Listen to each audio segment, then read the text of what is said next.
uma vez, mais uma vez, boa tarde, obrigado pela presença de todos. Hoje a gente vai falar dos Antaraias, é o nosso 10º encontro, pelo menos é o número 10, e é um assunto que eu gosto muito, é um assunto com o qual eu me identifico muito, sempre achei muito importante, muito interessante, e nem sempre muito fácil. Talvez seja um dos assuntos mais bem traduzidos, mas mesmo assim é um assunto nem sempre fácil de tratar. E, como sempre, fiquem à vontade para interromper, perguntar, para voltar nos sutras anteriores, porque sempre dá é preciso alguma contextualização, e o grupo é um grupo de leitura, então não tem problema a gente voltar lá desde o primeiro sutra para explicar qualquer coisinha, qualquer assunto, tá bom? Eu vou predominantemente estar olhando os slides, então nem sempre eu consigo olhar as câmeras. Aí vocês podem fazer barulho, podem me interromper no áudio. A mãozinha funciona, mas depende de eu escutar também um sinal de áudio aqui. Então, esse assunto começa lá no... Bom, vamos na ordem, né? Eu sempre gosto de começar seguindo a tradição, de falar dos antepassados, e hoje eu resolvi trazer o brasão da Índia, o brasão nacional da Índia, que diz que só a verdade vence, né? O Satyam Eva Jayate. Satyam é verdade, esse Eva a gente costuma traduzir como mesmo, de fato, né?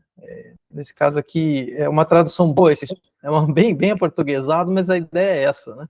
Só a verdade vence. Jaya é vitória. Então, o trecho é um trecho de uma Upanishad, da Mundaka Upanishad, a Upanishad dos carecas, né? Ele carecas em oposição ao brahmanismo ritualista da época. Eles também eram brahmanes, mas eles se opunham aos brahmanes da época, que queriam poder político. Então, eles trazem essa oposição até aos Vedas, né? Em alguns momentos chegam a ser até bastante críticos quanto aos Vedas. Então se diz só a verdade vence, não a mentira, né? Na anartam. Pela verdade se estende o caminho que conduz aos deuses, né? E é uma frase bem forte e bem importante para o pensamento indiano, mostra bem como o indiano pensa. A lógica, não existe uma lógica de bem e mal no pensamento indiano, existe uma lógica de verdade e mentira. A mentira é o mal, a verdade é o bem, né? Não se separa a noção de verdade da noção de bem. Quando ela aparece, que é bem raro. Existem alguns casos em que ela aparece na literatura sânscrita. Então nós estamos aqui entre o Sutra 30 e o 32, e a gente vai pegar um pouquinho do 29 ainda, para falar dos limitadores, antaraias. Então a gente veio falando do Sampradinhata, que é uma percepção forte, um insight, uma experiência intensa que dá clareza e que indica a aproximação do Samadhi. E essa aproximação do Samadhi, ela tem fronteiras, ela pode estar limitada, ela pode ser dificultada por esses limitadores, são chamados de antaraias. Então nós vimos falando dos 4 tipos de Sampradinhata, a gente pode voltar no Sampradinhata, e no final da explicação do Sampradinhata, um dos assuntos é o Ishvara Pranidhana.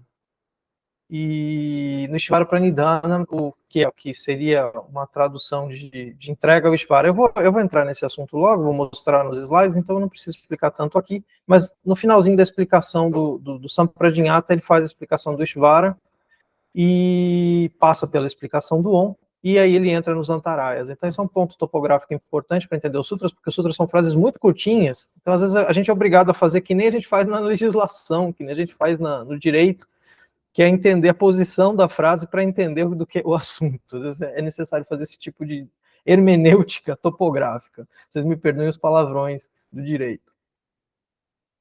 E de detalhe que eu faço direito, né? Então isso para mim é muito curioso. Então o trajeto do dia hoje é fazer essa topografia, um pouquinho dessa topografia porque ela é importante, e passar a transição, fazer essa contextualização, e aí a gente entra nos antaraias. Isso é tudo rápido. E aí explicar, eu não sei se a gente vai conseguir fazer isso, mas explicar os limitadores da ação. Senão a gente para até o que significa Antaraya e deixa os limitadores da ação para a semana que vem. É uma divisão que a gente faz entre limitadores de ação e limitadores de percepção. Vocês vão entender, vai ficar mais claro durante a passagem, né? Durante o tour. Então vamos lá. A topografia é essa, a gente está falando do Sampradinhata, passa pelo Ishvara em 6 sutras, que é um assunto importante. Em um sutra, ele dá a solução que você pode entender que é o Ishvara ou que é o Sampradinhata, as duas coisas são a solução do problema, desses limitadores, e aí ele apresenta o tal do problema, que são as limitações. Olhando os sutras mesmos, fica mais claro. Então, peguem aí a sua cópia dos sutras e vocês vão entender essa topografia, essa distribuição dos sutras com mais facilidade, né? Depende um pouco da leitura também. E depois ele passa para o assentamento da mente e fecha o assunto do Samadhi e Pada, do capítulo do Samadhi. Então tudo isso aqui é sobre o Samadhi. A gente sempre tem que ter isso em mente. A gente está falando do primeiro capítulo que fala do Samadhi. Então vamos lá. Eu vou direto para o problema e depois eu vou apresentar o contexto, certo? Aliás, vou primeiro mostrar a solução e depois a gente faz aquela contextualização. Então, ele diz no Sutra 1.29, capítulo 1, Sutra 29, disso vem a introversão da inteligência e a dissolução dos obstáculos. Disso tudo que a gente veio falando antes, eu vou mostrar isso com mais calma, mas é basicamente uma interpretação mais geral, a gente pode dizer, do Sampradinhata, que é essa percepção intensa de que a gente está no caminho certo, de que a gente está fazendo a coisa certa, de que a nossa individualidade está sendo preservada, do Sampradinhata, ou seja, desse encaminhamento em direção ao Samadhi, vem a introversão da inteligência e a dissolução dos obstáculos. A introversão da inteligência é uma forma de falar yoga, né? Porque a definição do yoga é o recolhimento dos meios de expressão da mente. Então, falar em introversão da inteligência, deixa eu ver se eu consigo ler isso aqui no original. Pratyak é para dentro, é o de dentro. Chetana é mente, né? Uma outra palavra, seria uma palavra para consciência. Pratyak Chetana Adhigamo, Adhigamam, né? Adhigamam significa para dentro. Gam é o verbo ir, né? Então, Adhig é o movimento em direção a Pratyak, que é para dentro. Então, Pratyak Chetana Adhigama é o movimento para dentro, é uma introversão, tá? E aí Antaraya Bhava é o Abhava dos Antarayas, ou seja, o não existir, a inexistência, a remoção, a obliteração dos Antarayas. Então, em contexto, vamos lá. A gente estava falando do Ishvara, então eu vou fazer a leitura, não dá para fazer a explicação toda de novo, a menos que vocês me peçam, não tem problema nenhum, vocês podem parar, a gente para tudo, faz, né, para as máquinas, e a gente explica o Ishvara todo de novo. Mas a gente veio falando do Ishvara, então eu queria mostrar aqui os sutras, pelo menos, né? Repouso ligado a ele, a semente de todo conhecimento possível, é verdadeiramente o mestre dos antigos, pois não está limitado pelo tempo.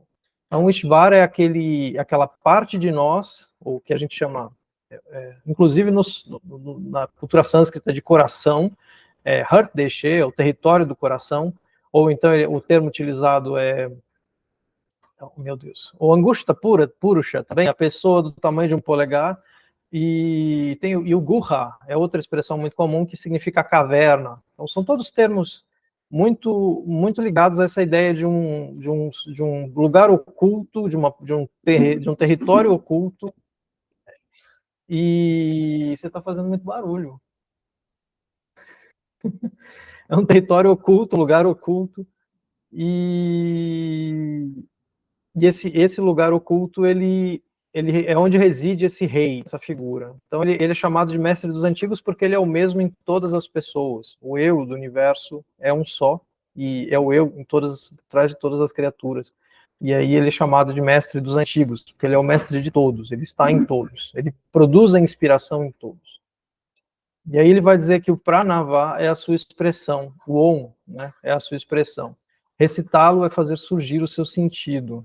Então, recitar o Om produz o sentido na mente do recitador do Ishvara. E por que isso, né? Como eu expliquei na semana passada, isso é uma referência clara, assim, muito forte a Mandukya Upanishad, que diz que nós temos três temos 3 partes na nossa estrutura: corpo, mente e espírito. E o corpo, ele obedece à mente. São 3 eus. E a mente obedece ao espírito, ao coração. Mas a mente, ela tem a possibilidade de não obedecer, de fazer o que ela bem entender. Ela é um mecanismo de proteção que nós desenvolvemos para viver, e o comando do coração é muito sutil. Então, se não houver uma sutilização da mente, se a mente não buscar esse comando, ele some, ele desaparece, ele fica invisível. Na semana passada eu usei o mito do peixinho, né, o que aparece na Shatapatha Brahmana, que ele começa, quando ele encontra o pescador, ele é um peixinho pequenininho, ele pede proteção para o pescador. Sem essa proteção, ele morreria comido por outros peixes, né? Essa é a metáfora. Então, a mente, esse núcleo da mente, que é Titã, ela fica cercada de outros núcleos mentais, e esses outros núcleos, eles falam mais alto, eles gritam, eles querem aparecer, né, o tempo todo tentando se proteger dos perigos. Um carro que a gente tem que não ser, pelo qual a gente não quer ser atropelado, uma buzina, um barulho, uma pessoa gritando com a outra da rua. Então, qualquer urgência, a mente põe na frente, né, gritando pela nossa proteção, pela nossa saúde, pelo nosso bem-estar.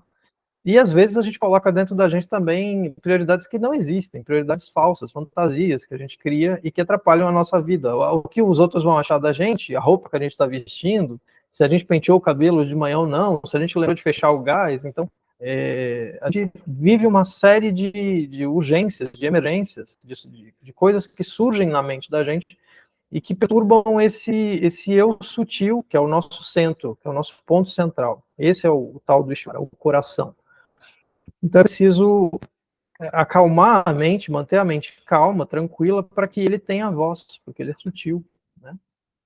E uma das formas de fazer isso é o Om. E o Om é explicado como 3 sílabas, como o A fundindo com o O, e o A fundindo com o U, formando o. E depois a sílaba o Ma, né, que vira nasalizada, vira Então, Om. Então, cada uma representa uma parte do corpo. O A é a parte do corpo, cada uma é uma parte do eu. O A é a parte do corpo, o U é a mente, e o Ma, que vira é a parte do coração, é a sutil, a parte mais sutil. Então, juntando os 3, juntando o corpo, a mente e o coração, vira Om. Essa é a ideia da Mandukya Upanishad. Mas voltem nas semanas, nos outros vídeos, que já está tudo gravadinho, bonitinho, vocês vão ver. Lá no finalzinho do último encontro, a gente falou bastante do Om, e eu acho que ficou legal, dá para entender, com gráficos e diagramas e tudo mais. E aí a gente entra nos limitadores. Tendo então passado pelo Ishvara, a gente entra nos limitadores. Então, então os limitadores são chamados de antarayas. Anta é aquilo que fica no limite, né? Vai dar Vedanta, por exemplo, a palavra Vedanta, que é o fim dos Vedas, né? Antaraya é o limite, é o limitador, aquilo que está no limite, obstáculo, fronteira. Eu gosto muito da palavra fronteira. Não é um termo que eu estou usando, é um termo que eu nunca vi outra fonte utilizar, e eu acho muito bom para explicar esse conceito, a ideia de fronteira. E lá no final eu vou tentar vou mostrar alguns exemplos de fronteiras para a gente pensar nesse conceito, mas essa é a minha contribuição. Então, os termos comuns são limitadores, obstáculos, limitações, né, impedimentos. Então, literalmente, aquilo que está no limite, aquilo que estabelece o limite do nosso movimento, da nossa expressão e da nossa percepção. Tá? Então, são limitações que podem ser físicas, mas partindo do pensamento hindu, o pensamento sânscrito, são limitações da mente. Antes de mais nada, são limitações da mente. Elas são, de certo modo, ilusões. Algumas delas podem ser bastante concretas, mas a ideia dentro da ideia do yoga, né, é que nada o que realmente importa são as limitações da nossa mente, não as limitações do nosso corpo, mas sim as limitações da nossa mente. E aí eu coloquei aqui o Saturno de propósito, porque o Shunya, né, o Saturno, ele é chamado de, por exemplo, no Ocidente é muito comum se ouvir a expressão, se chamar o Saturno de grande mestre. O mestre mesmo pro indiano é Júpiter, né, Brihaspati, que é Júpiter, que é o chamado de Guru. Já que a gente estava falando do Ishvara, né? O Ishvara é o Guru, ele é associado a Júpiter, né? O pesado, o grande pesado. Júpiter é muito grande, então eles imaginavam que Júpiter devia ser um planeta muito grande, muito pesado, desde os tempos védicos, isso já tinha essa metáfora. E o Shunya é o outro planeta importante, né? Na astrologia, a gente considera esses dois planetas como muito importantes, né? O Júpiter e Saturno. Então, Saturno, ele é associado às limitações, ele é associado a Varuna.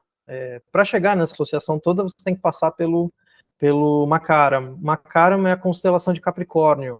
E o Varuna, a maioria dele é o Makaram, é o Capricórnio, e às vezes aparece como unicórnio também. E tendo como montaria o Capricórnio, a constelação de Capricórnio, né, nos textos védicos, a gente consegue fazer essa associação. O Shunya, o planeta Saturno, é o regente da constelação de Capricórnio, e, portanto, tem essa forte relação, e vai fazer todo sentido, porque ele é o limitador, inclusive, na astrologia ocidental, na ptolomaica, faz todo sentido pensar o Saturno nessa relação de limitação, né? Geralmente a gente fala, por exemplo, estou brincando aqui, mas de fato é assim mesmo que se lê. A pessoa tem um mau aspecto no planeta Saturno, na astrologia, então a gente associa, por exemplo, uma pessoa se ela tem Saturno em Gêmeos, ela vai ter uma limitação de fala. Se ela tem Saturno em Áries, ela vai ter uma limitação de movimento, de iniciativa, especialmente se está mal aspectado, né, com uma oposição e tal. Então, mas é bem interessante a gente considerar o Saturno relacionado a Varuna, porque Varuna também tem laço. Eu já coloquei o Varuna algumas vezes aqui, mas a gente vai ver. Vai ter pelo menos uma oportunidade de vocês verem o Varuna com laço, é o laço do Dharma, são protetores do Dharma, né? Varuna e alguns outros deuses, como por exemplo, Savita, como Yama, eles são associados, eles são praticamente dos Asuras, são os deuses da noite. A palavra deuses não é nem correta, porque Deus identifica Daivyam, os Devas, são as entidades do dia, né? Os Asuras, eles são os senhores da noite, são os reis da noite. Asura é um termo que a gente associa a muito poder, a muita força, é uma espécie de rei, é uma figura de rei. E aí eu teria que explicar por que isso aconteceu, mas basicamente na literatura védica existe uma união, uma confluência, seria melhor dizer assim, confluência de duas tradições míticas diferentes. E as duas tradições são separadas. Antigamente elas eram separadas, e construiu-se os Devas e os Asuras, né? E em um determinado momento, Varuna e Indra, já que a gente está falando de Varuna, brevemente aqui falando de Varuna, eu vou colocar uma imagem de Varuna para não ficar falando no vazio. O Varuna, ele é colocado como o deus dos deuses, o senhor dos deuses, o rei dos deuses, ele é a maior divindade. Não há nenhum deus acima de Varuna. Varuna é o deus dos céus, do céu noturno, das estrelas e dos mares. Então ele não é só, isso é burânico, isso é tardio, ele ser associado a Poseidon é muito tardio. A ideia dele antiga era de ser o rei dos céus, inclusive. Ele é cheio de olhos por todo o corpo, as estrelas são seus espiões. Então, ele é muito parecido com Indra, com a diferença de que Indra é associado à consciência, à luz, ao dia, ao brilho, e o Varuna é associado à escuridão, às trevas, à noite, aquilo que não é visto, aquilo que se nega a ser percebido. É muito interessante que no Ramayana, o Rama ele exige que Varuna ajude ele, né? E ele não aparece de jeito nenhum, ele se nega. O Rama ele praticamente ameaça destruir o mundo para que o Varuna finalmente se dê as caras, porque ele não se dá a ver. Né? Então é interessante que mesmo no mito Vaishnava, que destrói completamente a figura do Varuna, coloca ele lá no fim do panteão, né, sem nenhuma importância, mesmo assim eles deixam muito claro a importância, o ponto mítico importante, que é o fato de que ele não se dá a ver. Né? Ele está sempre oculto, sempre escondido. Então, em outro momento a gente pode falar mais de Varuna, mas eu quis falar um pouquinho porque vale a pena trazer o elemento mítico, né? No território, no modelo Nata, em que você medita considerando os pontos cardeais, ele é o que fica no oeste, aquele que é impossível de enxergar. Em qualquer direção que você olhe, você não vê o Varuna, porque ele está bem atrás. Né? A Luciana trouxe uma expressão na semana passada que é muito boa, é o nosso cérebro reptiliano, é a parte de nós que cuida dos reflexos, daquilo que a gente faz automaticamente, né? Por isso ele está sentado em cima de uma cara. Então é a parte de nós que cuida daquilo que é mais emergente, daquilo que é mais,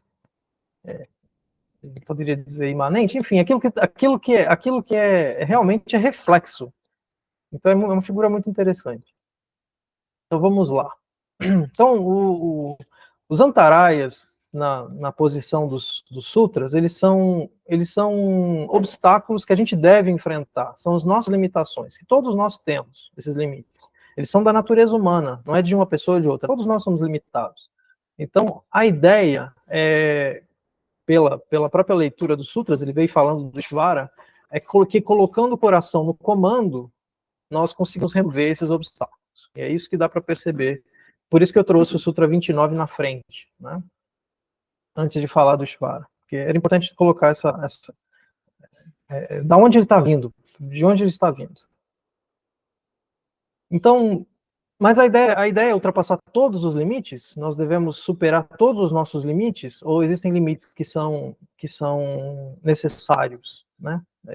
A ideia aqui, pelo próximo sutra, eu vou mostrar os sutras mesmo, e aí fica bem claro, mas o Patanjali deixa bem claro que os limites que devem ser vencidos, eles incomodam. Então, esse incômodo, ele é um sampradinhata, né? Ele é um insight, uma percepção intensa, ele é uma experiência intensa, de a gente deve superar esses limites. Então, se o limite ele não incomoda, ele é um sinal de natureza. A mente pode estar, ou então a mente pode estar acomodada a esse limite. Então, tem essas duas possibilidades. A gente pode ter se acostumado com determinado limite, ou ele pode ser um sinal de natureza, né, uma vocação. Então, e aí, se ele for um sinal de vocação, ele estabelece o nosso caminho, né? Assim como dentro de uma floresta a gente enxerga uma trilha, um trilho, a gente anda numa trilha, certo? Segue um determinado caminho, e a gente não precisa necessariamente sair andando, fugir da trilha, né? Procurar um atalho, não é esse o objetivo. A gente tem que encontrar o nosso caminho, existe essa metáfora do caminho. Então, mas por outro lado, a mente pode estar acomodada a esse limite, a essas fronteiras, né? Então, o Carlos diz no curso dele que a mente que se acomoda aos limites constrói a sua vida dentro dessas limitações. Então, por isso que eu coloquei aqui o peixe dentro do seu aquário, né? Eu sempre gosto de falar dessa metáfora, que é uma coisa concreta. Se você pega uma tartaruguinha e coloca ela num aquário pequeno, quando ela ainda é filhote, coloca ela dentro de um aquário pequeno, ela vive dentro daquele espaço. E aí, se você troca ela para um aquário maior, porque ela começa a crescer, você fala, bom, agora eu vou passar ela para um aquário maior. Ela cresce, ela passa a crescer imediatamente. A partir do momento que você aumenta o tamanho do aquário, a tartaruga começa a crescer de acordo com aquele espaço que ela tem para viver. Então, é uma metáfora bem interessante para pensar esse conceito. E isso é um fato biológico que eu estou falando, tá? Não é ciência isso. De fato, a tartaruga cresce quando você dá mais espaço para ela crescer. Então, aqui mais uma vez a imagem do Varuna, né? O Carlos diz isso no curso dele. É preciso estar inquieto, desejoso de ultrapassar os seus limites, para que eles não sejam um impedimento, de fato. Mas é preciso ter o bom senso de não querer ultrapassar todos os limites, porque nem todos atrapalham, né? São limitações naturais. Então, a ideia é que a vocação e as limitações, elas são indicadores de natureza. Amor, você está vazando no meu som aqui, bem, eu estou tentando falar com o pessoal. Tem 5, 6 pessoas escutando você varrer. Desculpa, gente. Eu não sei como é que chega para vocês, mas para mim está chegando muito alto. Eu só estou imaginando que atrapalha. Dimas, de maneira alguma está atrapalhando, tá? Pode ficar tranquilo, tá tudo tranquilo. Bom, pelo menos para mim, eu falo por mim. Eu não sei o quanto o microfone corta o ruído, né? Então fica difícil. Às vezes parece que o negócio fica ainda maior. Na verdade, a gente está praticando abstração de sentidos, a gente só está focado no que você fala. Bom, É uma prática de yoga, tá tá? certo, valeu, te Então, por agradeço. favor, deixe-nos praticar, deixe-nos fazer a nossa prática, não atrapalhe a nossa Tá prática. certo, tá ok. Não vou atrapalhar, então. Então, a ideia é essa, de que a gente tem que prestar atenção quando a mente se incomoda com alguma coisa, e esses incômodos são listados também. Patanjali faz uma lista de incômodos, aí eu, como bom jurista, vou perguntar, mas a lista é exaustiva ou ela é exemplificativa? Né? Mas, enfim, é preciso estar inquieto, desejoso de ultrapassar os seus limites, para que não seja um impedimento de fato, impedimento para a realização da nossa vida, das nossas potencialidades. Né? Mas é preciso ter o bom senso de não querer ultrapassar todos os limites, né? Nem todos atrapalham, né? Então, alguns são limitações normais, alguns são limitações de natureza. Então, se a pessoa tem a vocação para artes plásticas, não adianta ela querer estudar direito. Se ela tem vocação para matemática, não adianta ela ir fazer letras. Cada um tem a sua vocação. E o conceito de vocação tem tudo a ver com Ishvara, a noção de que existe um centro, de que a gente tem a nossa mente, inclusive, ela tem um centro de atividade. E esse centro de atividade tem a ver também com as áreas de conhecimento que a gente acaba, pelas quais passa, né? Sejam elas práticas, então nem tudo é matemática ou coisas abstratas, né, como literatura, matemática. Tem coisas que são aprendizados da vida prática, dirigir um carro, ser capaz de pegar um ônibus, vou dar um exemplo bem, mas é necessário ter tem habilidades que a gente desenvolve ao longo da vida que também são territórios nos quais a gente vive.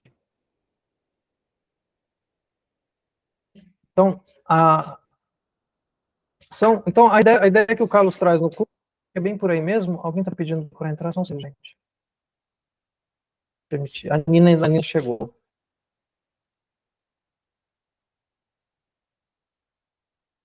Pronto. Oi, Nina, boa tarde. Olá. Então, a gente está falando dos antaraias. Seja bem-vinda. Então, boa tarde, gente. Desculpa o atraso aí. Problema nenhum, fique à vontade. Então, a ideia que o Carlos traz no curso, aproveitando a disposição topográfica dos sutras, é de que os antarais impedem a gente de ouvir a voz do Ishvara, então, ouvir a voz do coração. A ideia de dissolução dos obstáculos surge junto, a expressão usada é Sarabhava, né, que nasce junto, como consequência da entrega ao Ishvara. Porque ele vai dizer que disso, né, existe termo ali, uma conexão, disso Sarabhava, né, surge junto daquilo que estava falando antes, que era, no caso, o Ishvara Pranidhana, que é a entrega ao Ishvara, que é a entrega ao coração, ao ponto central da nossa estrutura. Então, a dissolução dos obstáculos, ela vem justamente da entrega ao Ishvara. Então, certo, é uma solução. Ele vai dar o problema, mas ele já está dando a solução. Então, o Antaraya, ele é uma espécie de antônimo do Sampradinhata. Se a gente veio falando do Sampradinhata, e os sutras fazem isso, vem falando dos Sampradinhatas, dos 4 Sampradinhatas, que são formas de entender as coisas, ou de experimentar a realidade, né, de viver, de perceber intensamente alguma coisa. Então, a gente aprende a fazer uma coisa, eu brinquei, mas perfeitamente faz sentido. Se eu aprendo a fazer um banquinho, né, eu estava contando que meu pai veio, me visitou aqui e resolveu fazer banquinhos. E madeira nunca foi uma especialidade da minha família. Ninguém na minha família sabe usar madeira direito para fazer nada, para construir nada.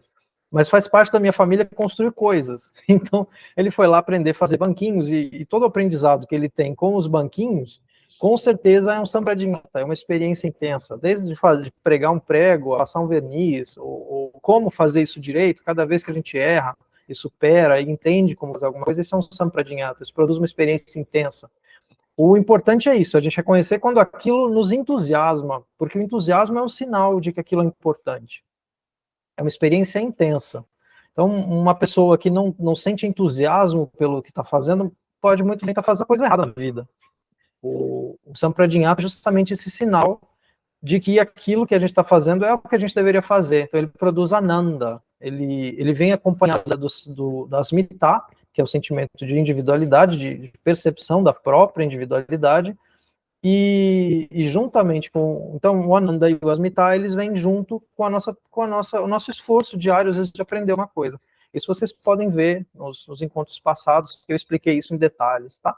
Mas, basicamente, só queria colocar aqui que o Sampradinhata é o contrário do Antaraya. O Antaraya é quando a gente não sente entusiasmo, quando a gente fica de inércia, quando a gente não consegue fazer as coisas e sente incômodo, ou deveria se sentir incomodado por não conseguir fazer alguma coisa que nós deveríamos fazer. Nem tudo nos cabe, né?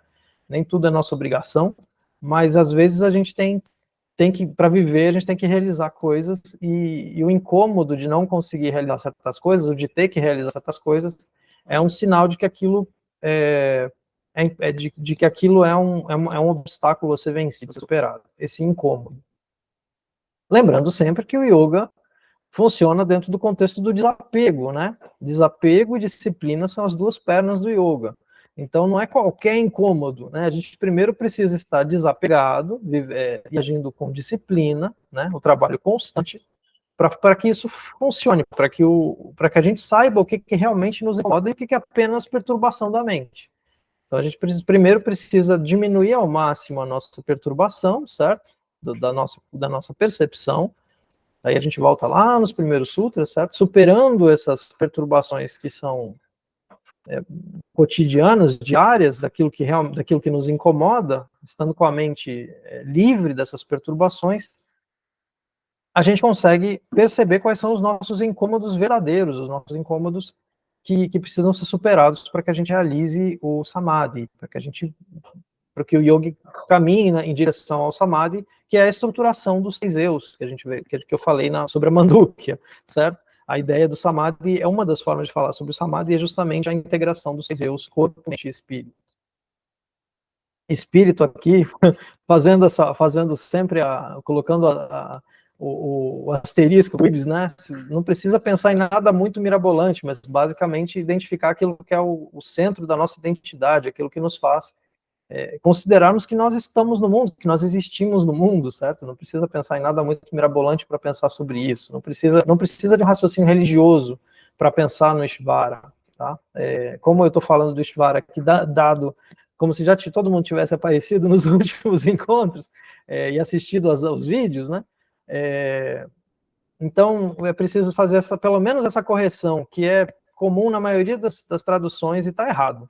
O Ishvara não é uma referência religiosa, o Ishvara não é Deus, o Ishvara ele é uma partícula, é uma parte de nós, da nossa estrutura, que nos dá identidade. Então, se a gente não tem Ishvara, a pessoa sem Ishvara, ela vira uma marionete na mão dos outros, porque ela não sabe quem é ela, não sabe o que ela está fazendo no mundo, não tem vontade própria, certo? Então é preciso que a pessoa se identifique, saiba quem ela é, precisa se lembrar de quem ela é. Então, chegamos finalmente nos obstáculos no texto, tá bom? Esses termos, é difícil traduzir alguns deles, mas nós fazemos aqui o nosso esforço. Então, os 9 obstáculos, os obstáculos antarayas, né, limitadores, são as 9 dispersões da mente. A palavra usada aqui é vikshepa.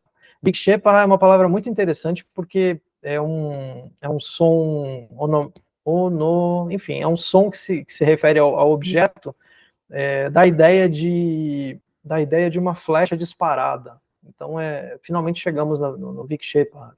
Quando você dispara uma flecha em direção a um objeto, né, esse som, ele foi cristalizado no sânscrito pela palavra, por essa palavra, Vikshepa.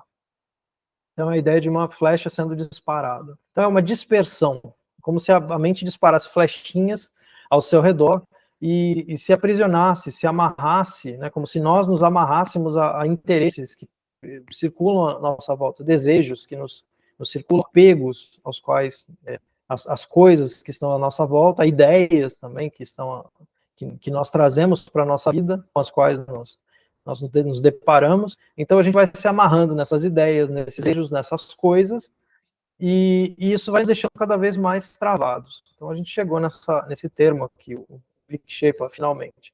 Então, as dispersões da mente são 9. A forma, ele traz mais explicação, que os obstáculos são Vikshepa, são distrações. Então a gente fica preso nesses obstáculos e a mente não consegue, fica muito, muito preocupado com eles e não consegue voltar para o interesse principal da mente, que é a sua própria realização, que é a sua própria sutilização, que é o encontro com o Ishvara, nesse sentido, certo? Então, para que a gente, de fato, viva bem, o yoga prescreve que a gente tem que superar esses obstáculos. E o yoga é isso, ele é instrumental, ele não é uma coisa em si, certo? O yoga, ele serve para a gente viver bem, para a gente ser feliz. Ele não é uma causa em si mesmo, ele é um instrumento, uma ferramenta. Então, se você chega no final dos sutras, entendeu o conceito, consegue aplicar o conceito e viver o Kaivalya, né, o isolamento, ótimo. Então vai viver sua vida, né? Vai trabalhar no banco, ou ser funcionário público, ou ter um comércio, seja lá qual for a sua atividade na vida, né? O yoga, ele não é um fim em si mesmo. É importante dizer isso às vezes, porque as pessoas pensam que yoga é uma atividade para monges, né? Ou para ascetas. Em certo sentido, isso acontece na prática. Mas o yoga, de fato, ele não é para você se tornar inútil, simplesmente, especialmente se você tem uma vocação na vida. Se a sua vocação é ser músico e você vira monge, você não está cumprindo sua vocação. Se a sua vocação sei lá, cuidar de uma creche e você resolve largar todo mundo, né? Ou administrar uma família, cuidar de uma família, o termo usado é grihasta, né? Aquele que cuida da família, o homem que cuida da sua casa. Não faz sentido virar monge, não faz sentido virar seta e largar tudo e achar que está fazendo alguma coisa, que você não está, você está fazendo exatamente o contrário do que você deveria fazer, né? Tem que seguir a sua vocação. Então, o yoga, ele tem que ser uma ferramenta, né? Para cumprir a sua vida, levar a sua vida adiante, realizar o seu potencial, e não para se afastar da sua vida, do seu potencial, né? Então, vamos lá. Eles são 9. Doença, insensibilidade, dúvida, negligência, imobilismo, desinteresse, divagação, não realização e instabilidade. Então eu vou passar rapidamente pelos termos, mas acho que eu não preciso fazer isso agora. Acho que tem um outro termo que é importante a gente explicar. Então, doença, eu acho que eu pretendi fazer isso falando dentro do conceito dos que são de ação e dos que são de percepção. Mas eu vou aproveitar o slide, já tem mesmo, está tudo bem na vista, né? Então, doença tem muito a ver com o conceito do próprio pensamento indiano de que a gente está doente, ou a gente fica doente, porque isso tem algum motivo, porque isso tem uma causa. Então, o yoga, ele não se preocupa com os sintomas, ele procura identificar as causas. E no pensamento do yoga, as causas não são do corpo. Se você está assim, resfriado ou pegou Covid, a ideia por trás, a ideia no yoga é de que existe uma razão subjacente, uma causa subjacente, que existe alguma coisa que pode ser feita, ou que você pode aprender com aquela doença. Claro que nem toda doença é superável, nem toda doença dá para vencer, né? Não, essa ideia é absurda. Eu tentei trazer essa ideia há um tempo atrás, com esse grupo mesmo, quase uma boa parte das pessoas que estão aqui assistindo, conversando comigo, acho que alguns deles estavam presentes, mas era uma ideia importante, né? Isso é fundamental para a gente falar quando a gente está falando de yoga, especialmente o yoga de hoje, que é um yoga de ginástica. É possível praticar o yoga não tendo nenhum membro do corpo, né? A pessoa só tem a cabeça e o tronco e ainda assim pratica yoga, né?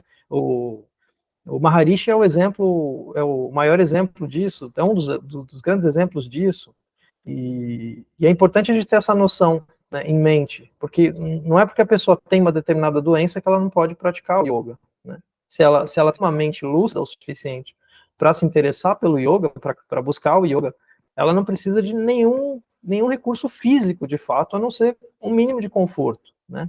E a doença, obviamente, vai atrapalhar, né? Mas, às vezes, a doença também vira um amigo, ela ensina pra gente, as limitações físicas nos ensinam, inclusive, as nossas limitações, qual é o nosso caminho, qual é o trajeto. Então, isso é muito difícil para o tradutor ou para o interpretador do sutra, de dizer assim, que a doença é um obstáculo. Isso causa uma grande dificuldade para a pessoa que está traduzindo, que acha que o yoga sei lá, é fazer contorcionismo, porque às vezes você não pode fazer contorcionismo, às vezes o máximo que você consegue fazer é sentar e olhe lá, né? O yoga, ele é da mente, ele não é do corpo, mas de fato é importante reconhecer que existe esse obstáculo. A falta de saúde, ela é o oposto da busca do yoga, no sentido de que a mente, ela busca a nossa saúde, nosso corpo busca a nossa saúde o tempo todo.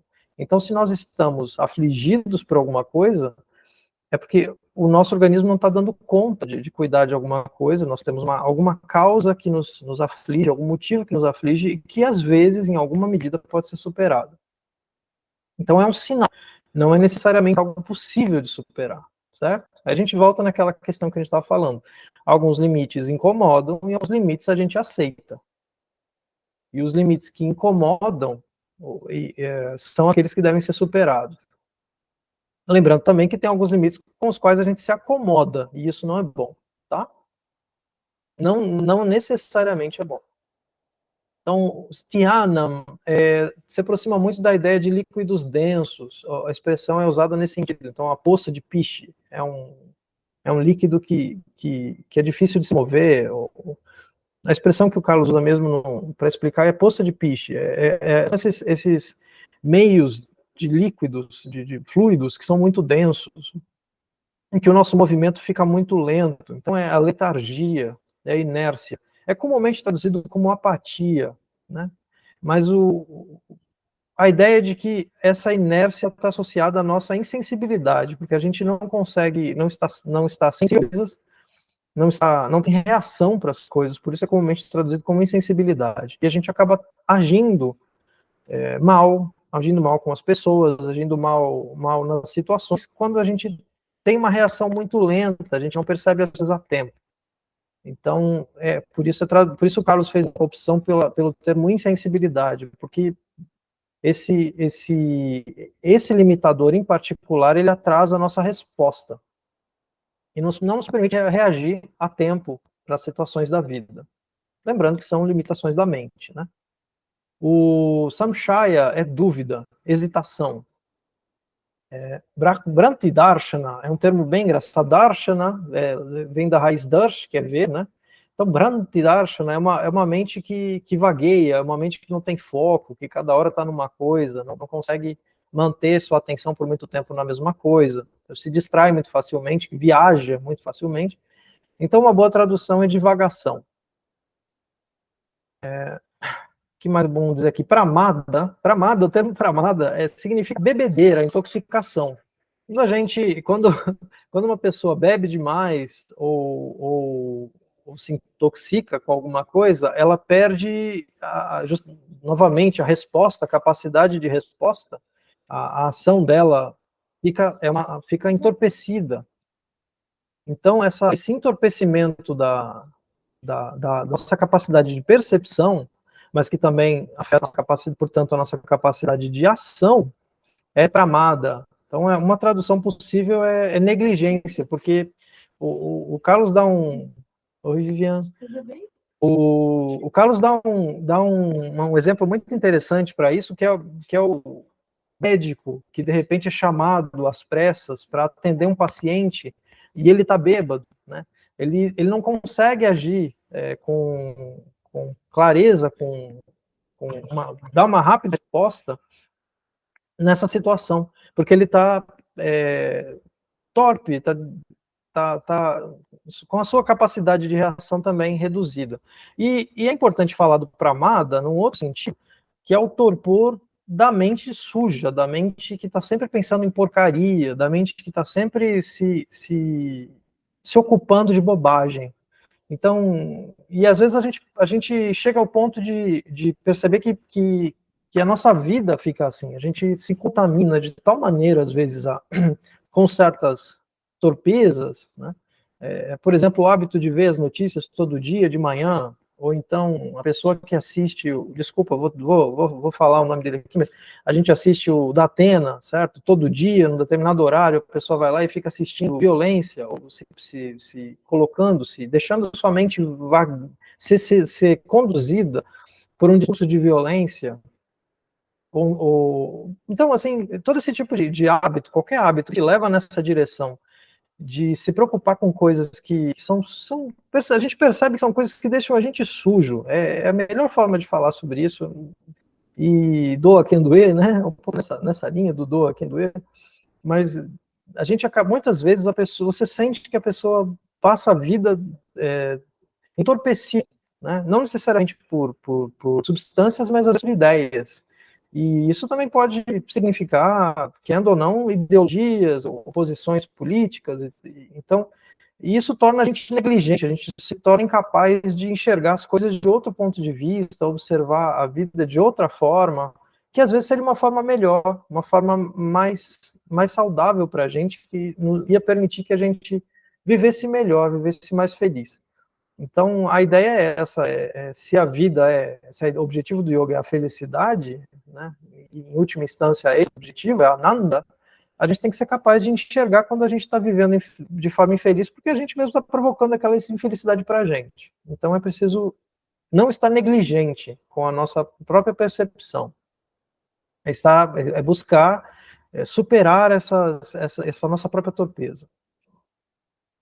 Não se deixar, não se permitir ficar bêbado por ideias e etc. Então, vamos em frente. Alácia é imobilismo, é comumente traduzido preguiça, mas preguiça é uma forma, é problema da tradução que tenta colocar como um rótulo na pessoa, e não é isso, é que às vezes a gente realmente não consegue se mover, às vezes a gente, em algum ponto da vida, a gente não consegue sair do lugar. Então, são todas percepções, né? A gente percebe que está vivendo de forma torpe em alguma coisa, ou está vivendo de forma... É como se a pessoa estivesse bêbada naquele ponto, da vida, né? Ou, nesse caso aqui, o alácia, quando a gente não consegue se mover numa determinada direção, então a vida fica parada e não se mexe, e isso é alácia, né? A virati é traduzível por desinteresse. É simplesmente quando você não tem entusiasmo, mas tem uma diferença entre Sthianam e Avirati. Sthianam é mais o movimento lento, quando as coisas, a nossa mente fica lenta. E o Avirati é quando a gente não tem determinação, né? Para opor justamente ao termo vira, né? Vira significa, é o herói, é aquele que tem vontade, é o que tem força, né? Ishvara é o senhor da vontade, então avirati aqui é falta de vontade, seria uma forma de traduzir. É quando a gente não tem vontade para fazer as coisas, não coloca força, não coloca entusiasmo na ação. Alabdhabhumikatvam é um termo gigantesco, né? Alabdhabhumikatvam basicamente dá para a gente pegar pelos verbos, pelas raízes, né? Significa alguma coisa como não realização, realização pequena, ou realização imprópria. É quando as coisas que a gente faz têm seus resultados muito pequenos. A gente até faz, mas a ação é pequena, não tem força suficiente para produzir resultado e mudança e transformação. Então é um limitador também. Quando as coisas que a gente faz são muito pequenininhas, as nossas ações são insignificantes em termos de força, em termos de potência, para que haja mudança.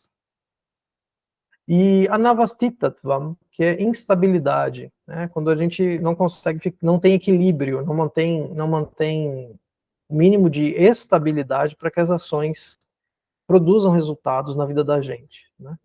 Para que a nossa vida produza resultado, seja na nossa mente, seja na nossa percepção, seja na nossa ação.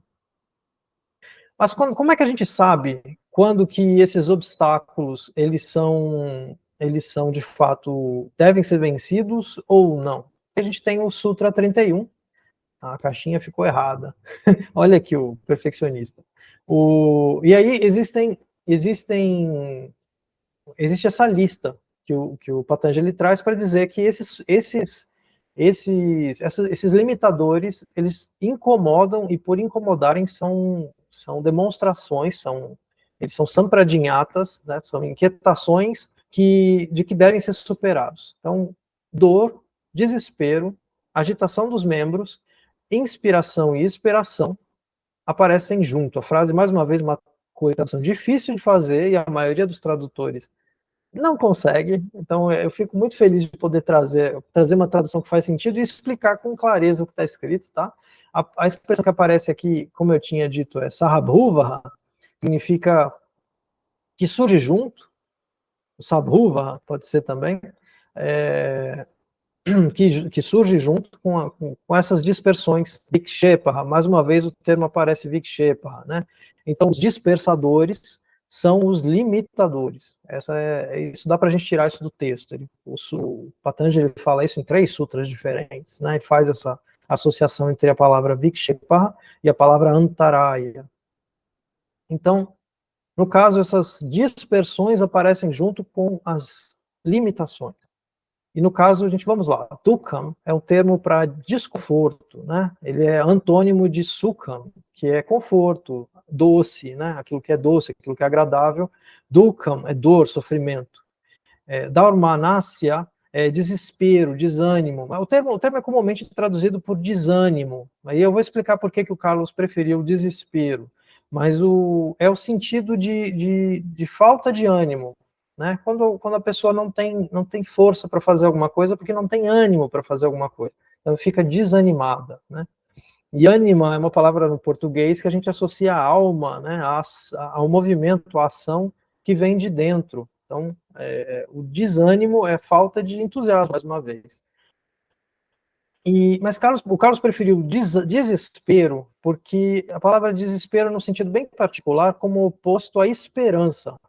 Então, é a pessoa que não tem esperança. Quando você acredita que um limite parece sem solução, quando você parece que deu de cara com um caminho sem saída, uma rua sem saída na sua vida, e parece que não tem solução. E isso incomoda, o fato de você enxergar que aquilo não tem solução, que você chegou num ponto, que se aquilo não for vencido, não tem jeito, não há o que fazer, isso é um sinal de que aquele obstáculo deve ser superado. A ideia é essa. Então aquilo não é um limite natural da sua vida. Aquilo ali é um obstáculo que deve ser superado. Não é apenas uma fronteira dos limites da nossa ação, mas é um limite que deve ser vencido. Então, dando o exemplo de uma casa, por exemplo, eu espero que vale a pena essa pausa, mas acho que fazer esse parênteses é útil. Então, nós estabelecemos fronteiras dentro da nossa casa. Você tem a porta da rua, às vezes é um porteiro, a portaria, às vezes é às vezes é um portão. Então, aquele portão, ele está ali porque ele precisa fechar a casa. É o limite da nossa vida, certo? É o Lebenswelt, né? É o mundo da vida. A gente vai até o portão. Dali para fora é o mundo. Mas dali para dentro a gente cuida, a gente controla, a gente procura tirar o lixo, né? É bom, às vezes, a gente limpar até a calçada, se possível, mas a gente considera ali o limite da nossa vida. E aquela fronteira, aquele limite, ele é importante. Ele estabelece o ponto de conforto, da onde a gente pode ter conforto. Então, a mente consegue viver dentro da sua zona de conforto. Só que existem camadas, então a gente sai da porta do portão e vai até a porta da casa, e da porta da casa, às vezes a gente põe uma porta entre a sala e a cozinha, porque a gente não quer que a gordura da cozinha venha para a sala. Então a gente estabelece esses limites entre entre as áreas da nossa vida, de modo que a nossa vida seja confortável.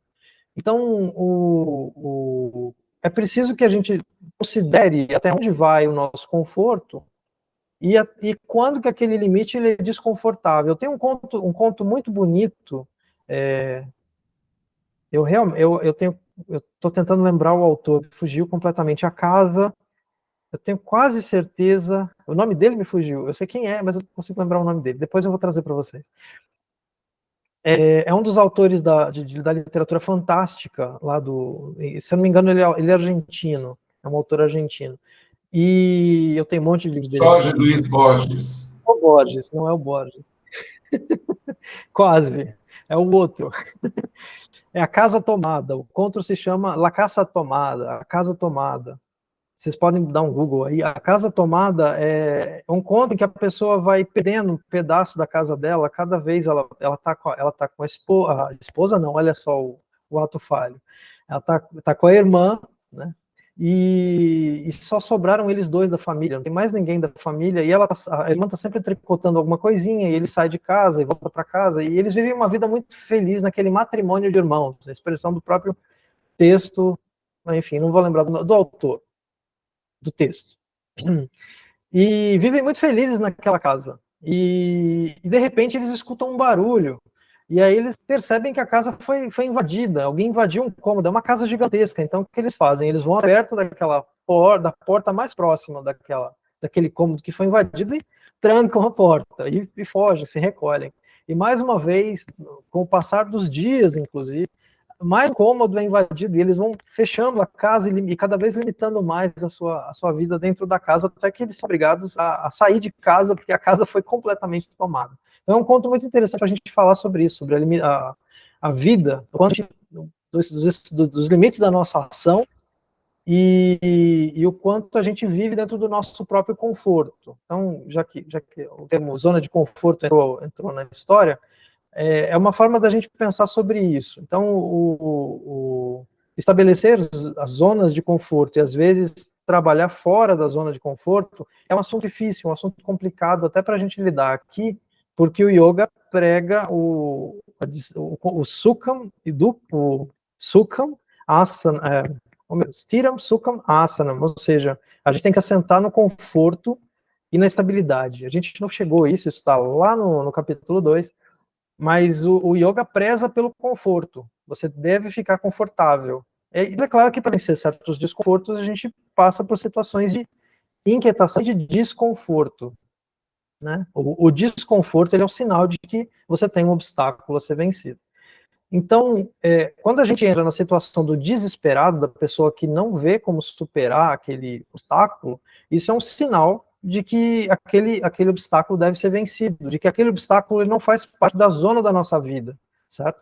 Seria aqui no exemplo do caso, a pessoa que de repente perdeu o jardim e precisa retomar o jardim, certo? Perdeu do portão até o jardim, foi tomada a casa, a gente ficou fechado dentro de casa, então é preciso batalhar para recuperar aquela parte da nossa vida que devia fazer parte da nossa vida e não é mais, né? Seja num exemplo muito mais simples, muito mais comezinho, por exemplo, você perder um emprego, e daí você sente que falta uma parte de você quer trabalhar, então você precisa recuperar aquela parte da sua vida, ou você sente que a sua espiritual está muito sugada, você precisa dedicar mais a uma área espiritual da sua vida, então você precisa retomar aquela área da sua vida. Então, isso é uma forma de pensar sobre o assunto.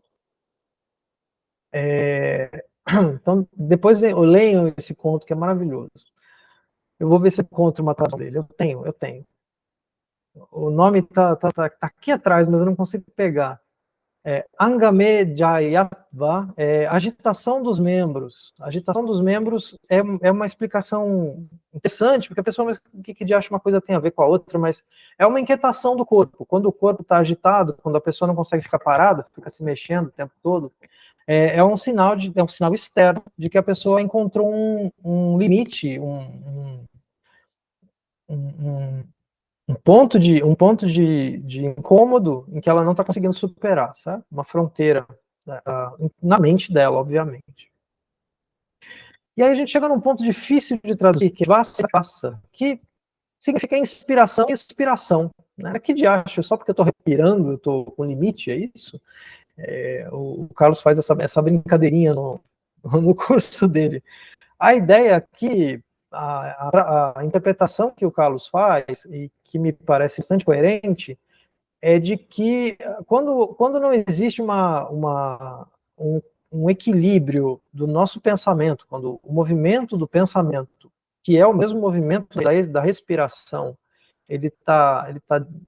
esse equilíbrio está fora de equilíbrio, certo? Não está encontrando um ponto suave, porque a inspiração e a expiração, elas acontecem de forma sutil, a gente percebe que uma pessoa está respirando, a menos que ela, por exemplo, faça uma atividade física, e aí ela fica ofegante, Então, a pessoa, por exemplo, quando ela está muito incomodada com uma coisa que ela não está conseguindo fazer, ou quando ela está irritada, muito brava, esbravejando, então ela demonstra visualmente essa inquietação, esse incômodo na sua respiração. A gente percebe que uma pessoa que correu, ela está ofegante, uma pessoa que está brava, ela está respirando forte, ou uma pessoa que está bufando. A gente faz isso no dia a dia, a gente bufa quando uma coisa não sai como a gente quer. Então, a pessoa vai lá tentar. O exemplo que o Carlos dá é tentar consertar alguma coisa, você vai tentar consertar alguma coisa e não consegue, aí você bufa, porque você está fazendo esforço e aquilo não está produzindo resultado, né? Então, inspiração e expiração aqui em Patanjali quer dizer isso. São situações em que o nosso equilíbrio, a gente pode brincar que pranayama, mas lembrando que pranayama não significa respiração, tá? É no sentido mais amplo de pranayama, ou seja, usando aqui a Hatha Yoga Pradipika, onde vai o pensamento, vai o prana, onde o prana vai o pensamento, né? É uma frase que está na Hatha Yoga Pradipika, no 4.21 da Hatha Yoga Pradipika. Então, essa ideia, a nossa respiração, ela anda com o pensamento, e o nosso pensamento desequilibrado produz uma respiração desequilibrada.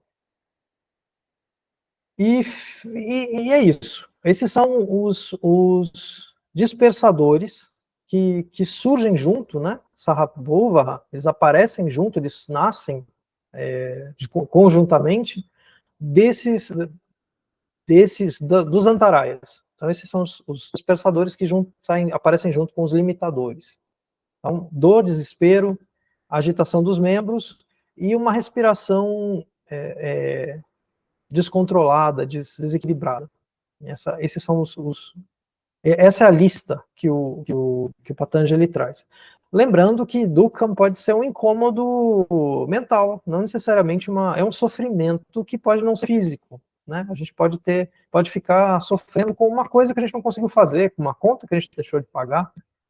Essas coisas podem incomodar a gente então o sentido de Dukkha aqui é bem mais amplo do que simplesmente dor física.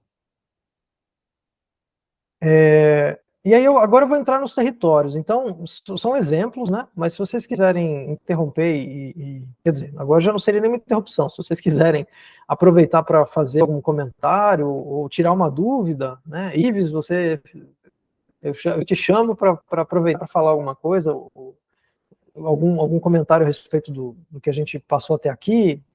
Fica à vontade, todos fiquem à vontade para tirar alguma dúvida agora, para falar um pouquinho, que agora eu vou só ilustrar com alguns exemplos, e o conteúdo genérico eu já passei, do que a gente precisaria atravessar para falar dos antarayas. E aí a gente vai, depois disso, são só alguns sutras complementares. Dimas, eu vi a Gilda levantar a mão já tem algum tempo. Gilda, você quer fazer alguma pergunta?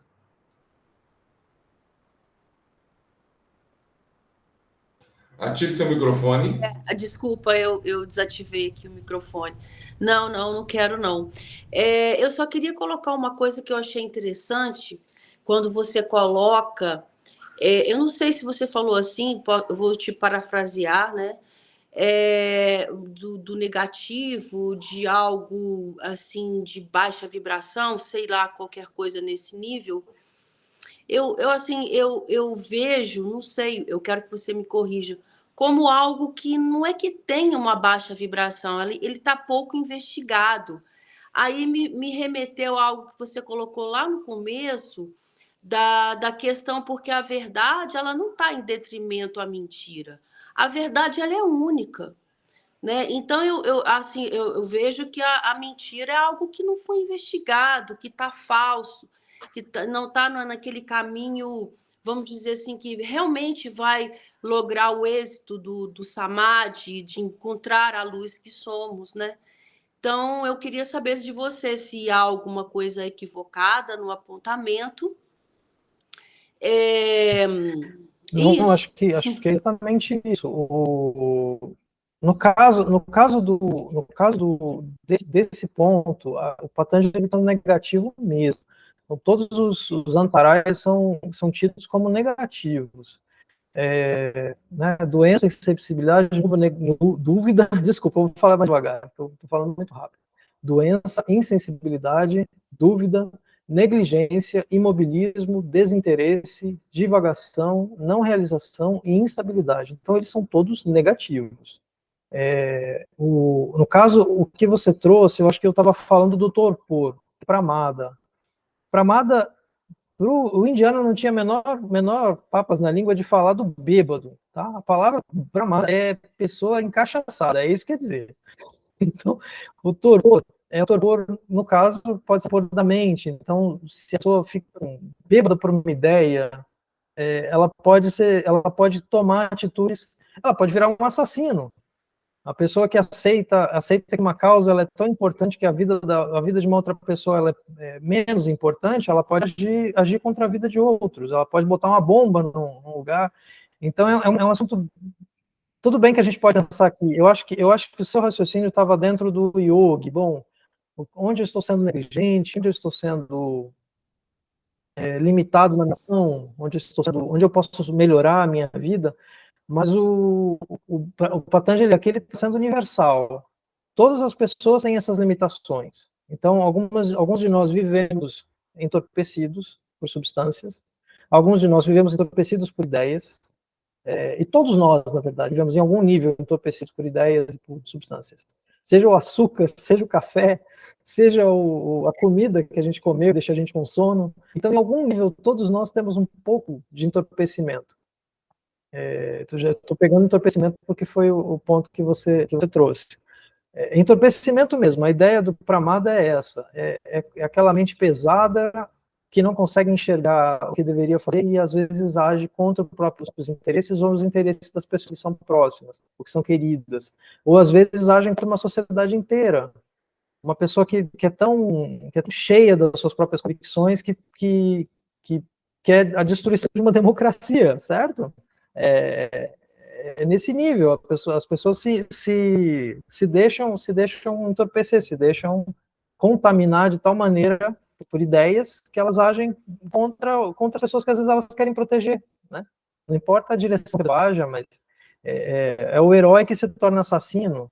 A gente pode pegar uns mitos para falar disso, né? O Hércules, por exemplo, mata os próprios, se eu não me engano, estou tocando os mitos, mas Hércules mata os próprios filhos, ele mata boa parte da família dele. Né? Ele é chamado de herói nos mitos, mas ele é um assassino, ele sai matando todo mundo. Então, o conceito aqui, ou então a gente pode pegar o Édipo, por exemplo, também, que comete uma atrocidade do próprio pai no final do mito, e está se achando muito bom, ele acabou de casar com a mãe, ele sai numa viagem e mata o pai. Num ato de leviandade. Então, a humanidade ela vive sob a sombra do entorpecimento. E yoga pode parecer isso também, a pessoa que senta por 10 horas e depois quer levantar e as pernas dela não funcionam mais. Então, qual o sentido disso? Você se entorpeceu, diminuiu sua capacidade de ação, e dizendo, não, com isso eu vou alcançar a iluminação. Isso não faz sentido nenhum. Né? Se você tem pernas é para caminhar, não é para ficar parado. O sentar e meditar, tudo isso é muito bom, mas você não pode agir contra a sua própria potencialidade. Né? A gente tem pernas para caminhar, a gente nasceu para viver, não nasceu para ficar parado. Se você concorda comigo, você pode discordar, né? 180 graus da minha opinião. Mas pelo menos os antaraias são postos aqui como obstáculos. Então, eu sou uma pessoa extremamente parada, eu sou uma preguiça. Então, isso aqui para mim vai lá na raiz da minha vida, sabe? Pensando muito nos antaraias, é um assunto que eu gosto muito e eu fico contente quando alguém... Outra pergunta que até que você me deu a oportunidade, que eu estou anotando aqui, vendo algo assim que eu acho. Por quê? Porque eu aponto para o desapego. Porque quando eu vou trabalhar o desapego, eu vejo que ele é muito, mas muito profundo. Então, quando a gente precisa aquietar, é para ir nesse profundo do desapego. Inclusive, desapegarmos que somos um corpo, que somos uma personalidade. Então, eu não sei, eu já fui em algumas escrituras sagradas onde apontou para essa eximação, para esse total, dessa total credibilidade de que você é um corpo. Então, eu queria saber, né, um pouquinho de você, que você colocou aí como... Né, tem uma parte onde você coloca isso, eu achei isso muito legal, que é precisamos diminuir a perturbação para trabalhar o desapego. Então, frente ao que a gente está estudando aqui, eu gostaria que você falasse um pouquinho disso, que eu achei isso muito importante. Isso. É o conceito lá dos sutras do começo, por volta do... Eu posso pegar a gente pode colocar, inclusive, os sutras mesmo, mas basicamente o yoga é definido como recolhimento das vértices de Chitta, recolhimento das expressões da mente. E para isso ser alcançado, para que a gente consiga recolher as expressões da mente, que são evidência, inventividade, imaginação, sono e memória, ou seja, os movimentos da mente, que acontecem o tempo todo, a gente precisa de desapego e disciplina. Então, sem desapego, a gente não consegue recolher esses interesses, que são desejos, que são pensamentos, que são ideias, que são sonhos, memórias. Então, a gente precisa se desapegar dessas coisas, se desinteressar. Isso não significa abandonar, não é a mesma coisa.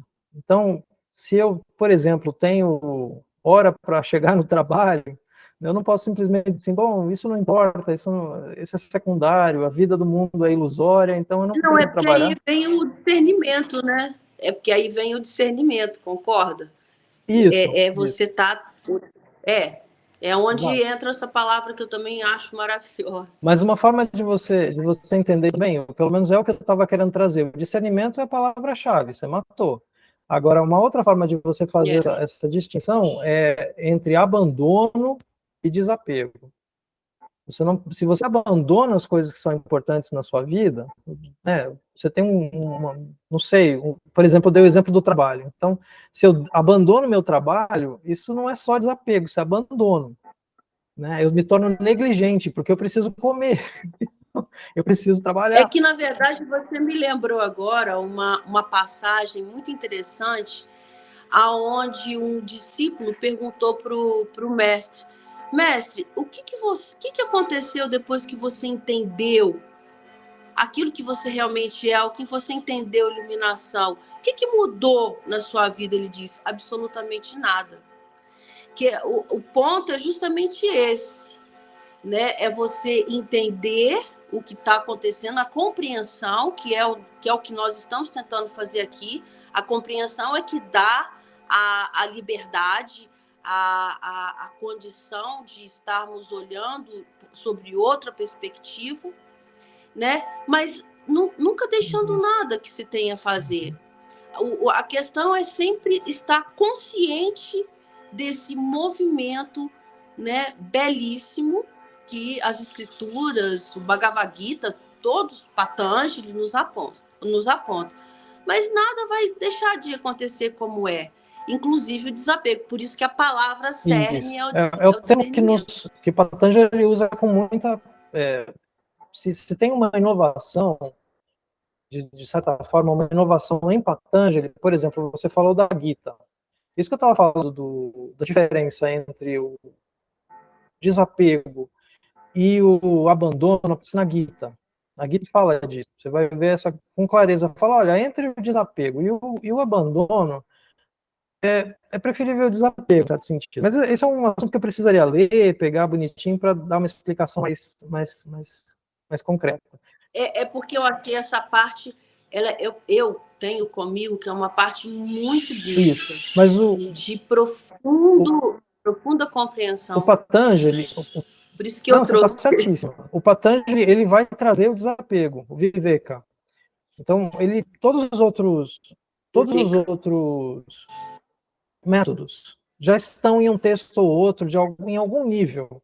Pelo menos eles já aparecem. Os conceitos todos mais antigos já existiam. O que ele fez foi compilar esses conceitos. Mas ele Compilou. junta esses conceitos e passa esses conceitos pelo desapego, viver capaz com força nos sutras. Então, com certeza, para pensar Patanjali, é importante lembrar disso. Se tem um método que é do Patanjali, não é o yoga dos 8 membros, não é nem mesmo disciplina de desapego, tá? É o Viveka. Então, você trouxe o assunto, é isso aí. E vale a pena falar, já que você falou de liberdade, né, o moksha, o mukta, né, a pessoa liberta, o conceito de liberdade indiano é diferente do nosso, né? Ele considera as limitações da nossa vida, que é o assunto que a gente está falando hoje. Os limitadores, eles servem para estabelecer qual é a nossa zona de liberdade. E a liberdade não é fazer o que você bem entende, né? Que é a visão ocidental da liberdade. Eu tenho liberdade se eu puder fazer o que eu bem entender. Comer o que eu quiser, sair para onde eu quiser, fazer o que eu quiser. Isso não é liberdade no pensamento indiano. A sua liberdade... Posso falar só... Sim. É só para você ver o que eu estava falando lá em detrimento à mentira.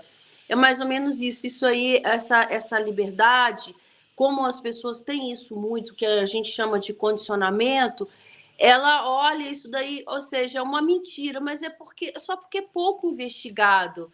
Ele não investiga, ele não inquire, ele não tem o ato da inquirição, então ele para ali numa inferência. Então, assim, o que eu considero como mentira é aquilo que é pouco investigado. E acaba sendo negativo, porque ele procura uma liberdade onde ele não vai achar. Eu não quero entrar nessa troça, mas eu estou discordando da Gilda. E assim, não necessariamente mentira é aquilo que não é investigado. Né? Existem questões assim que remetem, são tão claras, cristalinas ao sol né, que a gente percebe isso. Por exemplo, vou dar um exemplo absurdo aqui. Alguém aqui já viu água subir para cima? Que já é um pleonasmo, né? Mas é uma brincadeira que eu estou fazendo, mas há situações em que é muito claro que...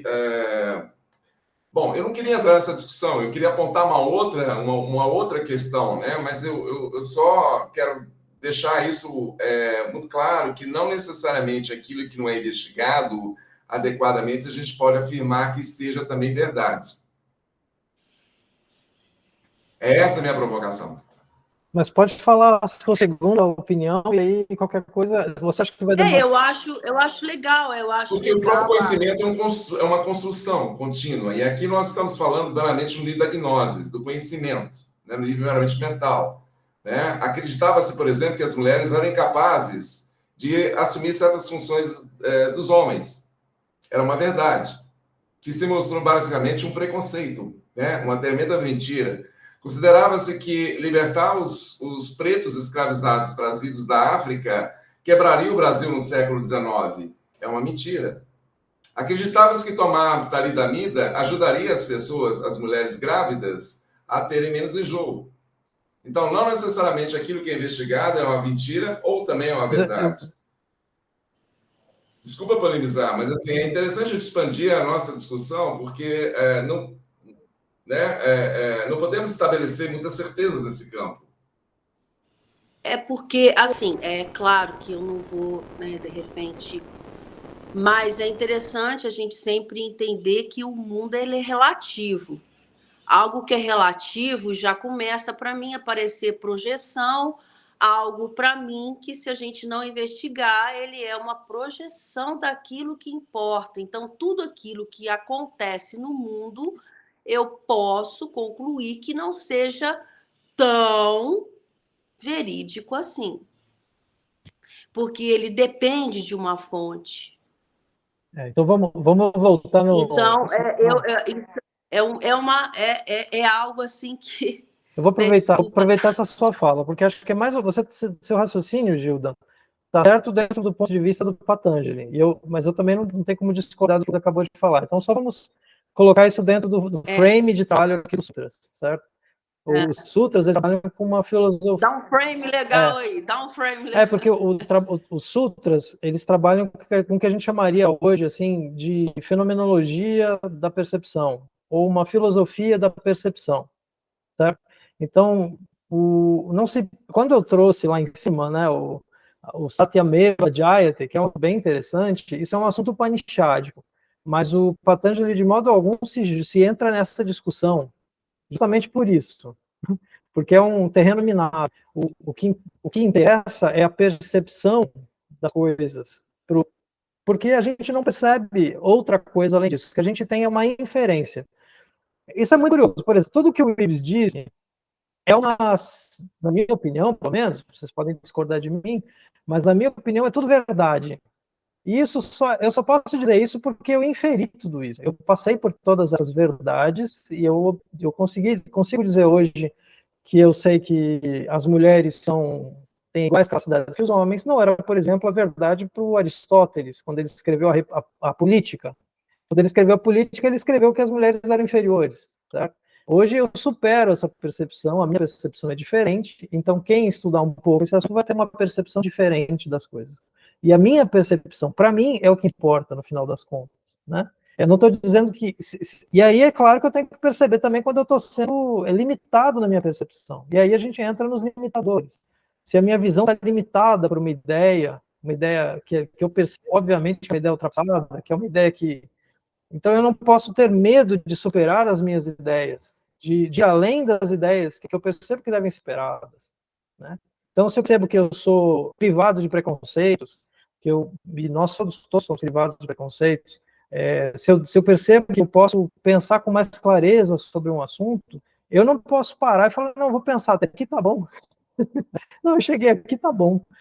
Esse imobilismo, essa apatia, é um obstáculo que deve ser superado. Então, o conceito do Patanjali acho que vai meio nessa direção, de tentar superar os obstáculos, de nós estarmos sempre buscando, inquietos, de superar esses obstáculos. E, claro, nós aqui que estamos lendo os sutras, né, como bons privilegiados que somos, a gente vai querer superar isso também, questões epistemológicas, né, o saber, o aprendizado, né, questões as questões identitárias, tudo isso para a gente é importante, porque a gente está numa posição de privilégio, né? Mas o limite do saber de outras pessoas às vezes é muito mais estreito, né? E é a vida, essa é a realidade, né? É o que a gente percebe, mais uma vez, é o que a gente percebe como sendo a verdade, né? Então é difícil esse ponto é um campo minado, né? O que é a verdade e o que a gente percebe como verdade, né? O fato importante dentro do pensamento do yoga, ou do pensamento da cultura sânscrita, é que a verdade, ela dá suporte, e a mentira, ela não dá suporte, ela se esfacela, ela se desmancha. É aí que tá aquela frase importante do Satyameva Jayate, a verdade sempre vence. Por quê? Porque essa é uma forma de você saber se uma coisa é verdade ou não. Se uma coisa se sustenta, é porque ela existe. Se uma coisa não se sustenta, o exemplo clássico da ponte, a ponte falsa, a ponte que é de mentira, ela não se sustenta, ela cai, ela se desmancha, ela desmorona. Então, por isso que a gente associa Satyam e Dharma, porque Dharma é o que dá suporte para a realidade, para a existência, para a vida. Então, o Satyam, a verdade, ela se identifica ao Dharma. Esse é o caminho que a gente pode fazer, mais do que isso é difícil dizer. Então, a gente persegue a verdade, e a verdade, ela se sustenta, certo? Somos todos buscadores da verdade, nesse sentido. E aí a inquietação que está dentro da gente, né, de buscar essa verdade. A verdade, enfim. Seja lá qual for a verdade que a gente enxergue, né? Ou seja, porque aí a gente volta lá no começo, né? O que a gente enxerga. Agora, não sei se isso te satisfaz, gente, se vocês, né, se vocês querem avançar um pouco mais nessa questão. Eu tenho a impressão de que o Ives queria falar alguma coisa diferente, queria num outro caminho. Ô, Gil. Eu acho que não dá tempo, que já são 16h44, e há um ponto que eu gostaria de depois debater. Né? Aproveita. Não, é por causa do meu horário mesmo. Tá. Que a gente tem 15 minutinhos, então. Meu horário mesmo. Seguindo essa lógica, seguindo o seu. A gente deixa para o próximo encontro. Eu vou baixar isso aqui e talvez até te escreva no grupo também. Bom. Perfeito. Então, Gil, Basicamente tem a ver estabelecendo que indiferença não é diferente de desapego. Certo, é que eu estava utilizando a definição lá da indiferença aos objetos nos quais o percebedor, não, no caso o Purusha se revela. É a definição de desapego do Patanjali. Indiferença aos objetos da mente. É nesse sentido o desapego. Uma preocupação que me pentelhando e eu me desinteresso dela, isso diminui a força dela. Essa é a ideia do Patanjali. Voltando de novo, isso aqui é uma fenomenologia da mente, né? Uma filosofia da percepção. Então, se uma determinada ideia está me atrapalhando, eu posso enfraquecê-la me desinteressando dela. E aí o hábito, por exemplo, se eu tenho um hábito ruim, aquele hábito, consequentemente, se enfraquece também. Então, se eu tenho o mau hábito de pegar no celular de manhã todos os dias, e eu falo, não vou fazer isso, eu vou deixar ele de lado. Com o tempo, aquele hábito, novo hábito se consolida sobre o antigo e aquele mau hábito se enfraquece na nossa vida. Então, essa é a ideia do Patanjali. É esse desinteresse. É o desinteresse de uma esfera de interesses que fica perseguindo, atrapalhando a minha vida. Agora, dá para entender desapego de outras maneiras. Não, essa é que eu conheço que está no Sutra. Se você quiser apontar uma outra forma de ler que você acha que a gente deveria observar, faça favor. Não, entendo quando ele fala em diferença, né? Mas, assim, é uma questão que depois a gente pode voltar a ela. Bem. Existe uma definição de diferença ou uma interpretação, né, de diferença usada na acepção um pouco diferente dessa sua. Mas isso fica para um outro momento. Eu tô só para te dar então a leitura hermenêutica correta, assim, sem problemas. Mais para frente, alguns sutras mais para frente, a gente vai definir os 4 sinalizadores da pessoa que está com a mente assentada. E aí, essa é o único lugar nos sutras que eu conheço em que o termo é utilizado, tá? Então, se é para traduzir indiferença, é bom lembrar esses 2 lugares, que ele vai dizer que existe uma indiferença com o malvado. A pessoa que está em Chitta Prasada, a pessoa que está com a mente assentada, ela não dá importância para as ações de um indivíduo cujo comportamento não tem virtude, é desvirtuoso. A gente acabou de falar da torpeza. Então, ele não significa que ele não liga, não significa que ele não, por exemplo, se compadece do mal, da pessoa que está sofrendo mal, mas ele não perde a cabeça com o malvado. Isso vai ser dito... Eu vou pegar o sutra, que vale a pena fazer a ponte, eu acho que vale a pena. É engraçado, eu acabo avançando antes, em vez de... Então, quer ver, cadê aqui? Eu estou no capítulo errado, fica difícil. A gente vai chegar nisso agora, assim, são os sinais, né? Opa. Então ele diz, a tradução é o Sutra 33. Eu prefiro a tradução antiga do Carlos, do Sutra 33.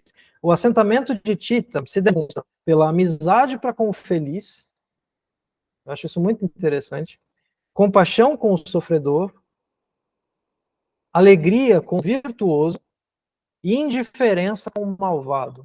Então, eu posso até procurar depois, não sei se eu consigo olhar o sutra e bater o olho e te dizer qual é o termo usado aqui. Eu vou ter que pegar a tradução. Maitri e amizade. Eu tinha feito tudo isso de cabeça. Sukha, dukkha, punya, vishayanam. Se eu não me engano, é o pekshanam. Mudita apekshanam, se eu não me engano, é o termo que ele usa para indiferença. Eu vou ter que pegar, eu posso até olhar aqui no dicionário bonitinho. Mas é o outro lugar em que aparece indiferença. Se você comparar, esses são 2 lugares que eu conheço nos sutras inteiros.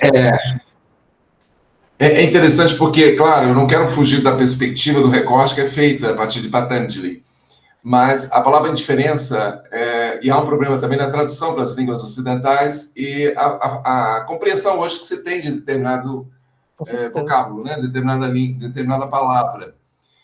Equanimidade, por exemplo, é uma palavra que me parece, diante de uma tradição, um conceito muito mais preciso. E aqui a gente tem que se ater à precisão de conceitos filosóficos. Equanimidade nos traduz a uma situação de constância diante do malvado e diante do benfeitor. Não necessariamente indiferença ao malfeitor, mas o ideal é que haja uma perspectiva, uma postura, uma atitude, né? Um comportamento atitudinal da mente de equanimidade. Ou seja, eu sou equânime em relação ao malfeitor e ao benfeitor.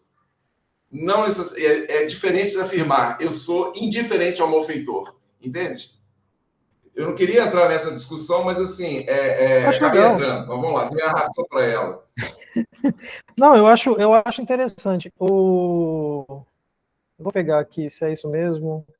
É isso mesmo. Ó, por exemplo, eu vou pegar o Upekshana, depois a gente volta no primeiro termo lá do início dos sutras.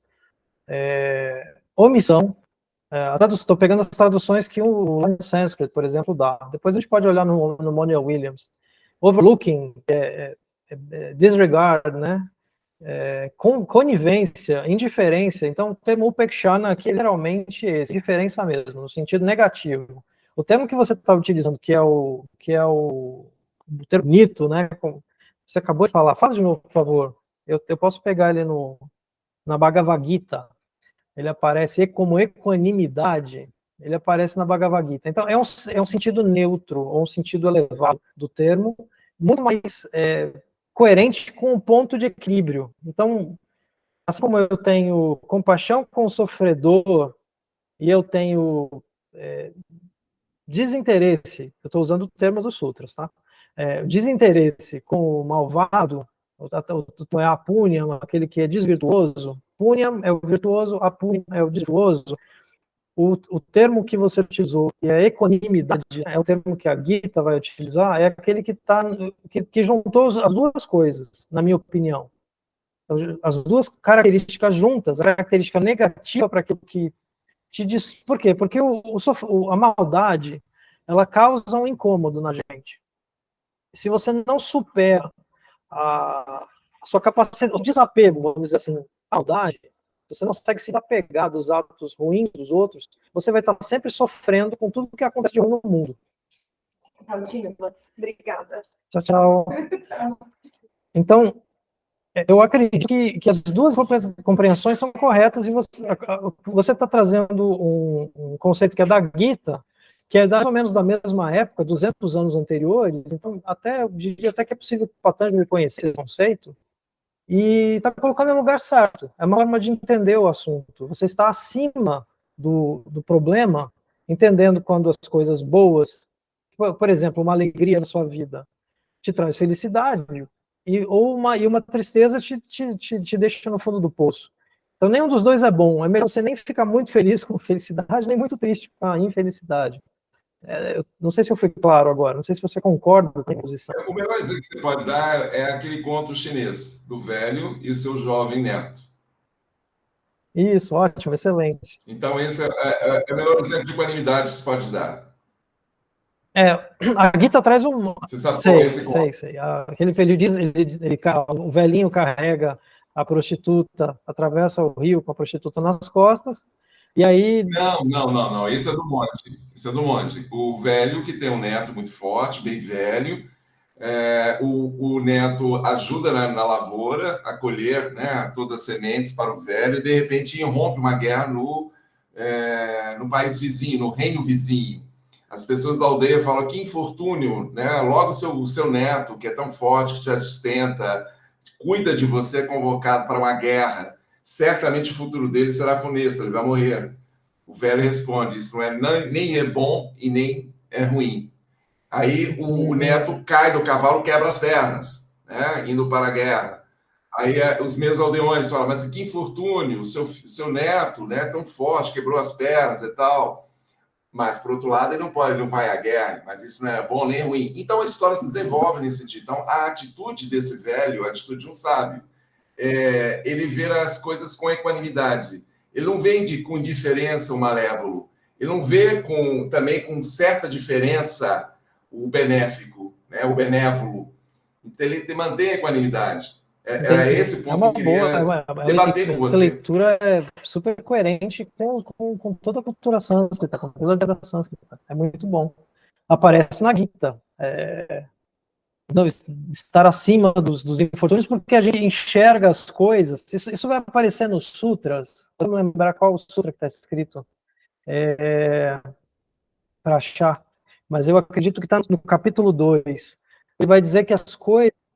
Dimas, inclusive, essa postura ela é importante nos tempos atuais, porque vivemos tempos de polarização espúria. Exato. Né? De tempos de nomearmos, elegermos os mocinhos e os bandidos, né? E a gente percebe perfeitamente que as coisas não são assim. Exatamente. O Sutra ele vai dizer que as qualidades das coisas, das gunas, no caso do termo, né, que é um termo utilizado também na Gita, que as coisas não são preto no branco, é exatamente isso que o Sutra vai dizer. Então, é difícil você identificar o que é bom ou ruim, né, já que a gente usou o termo, o que tem brilho e o que tem opacidade. Tudo tem um pouco de brilho e tudo tem um pouco de opacidade. Separar o joio do trigo é difícil. Exato. O termo do Sutra, os termos que o Sutra usam, os sutras de Patanjali usam, é brilho e opacidade, porque ele está fazendo essa lógica. Bom, então eu tenho que saber o que está próximo do Purusha, o que está próximo do sutil, o que é... Tudo tem um pouco de brilho, tudo tem um pouco de opacidade. Essa é a expressão muito dada nas Upanishadas também.